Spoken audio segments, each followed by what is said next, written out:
Ko'rsating. Salom janob, pasport. Meniki emas, oyimniki. Birinchi darvoza, o'rindiq 34-chi. Parvozingiz bexatar bo'lsin.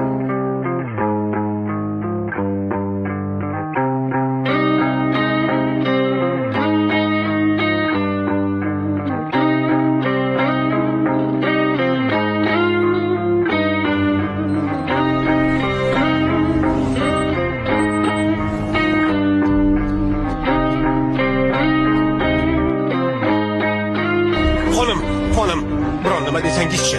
Axir hammamiz juda xavotirdamiz. Janob, axir aytdim-ku, samolyot Lahorga yetkazilganini bilamiz, xolos. Ichki ishlar vazirligiga murojaat qiling. Ayni paytda olib qochilgan samolyot hanuz Lahorda qolmoqda. Vazir kelyapti. Pokiston prezidenti Ziyoul Haqqa minnatdorlik bildirmoqchimiz. U tufayli muzokaralarimiz muvaffaqiyat bilan yakunlandi. Hamma asirlarni bir necha shart evaziga ozod etishdi. Keyin ularni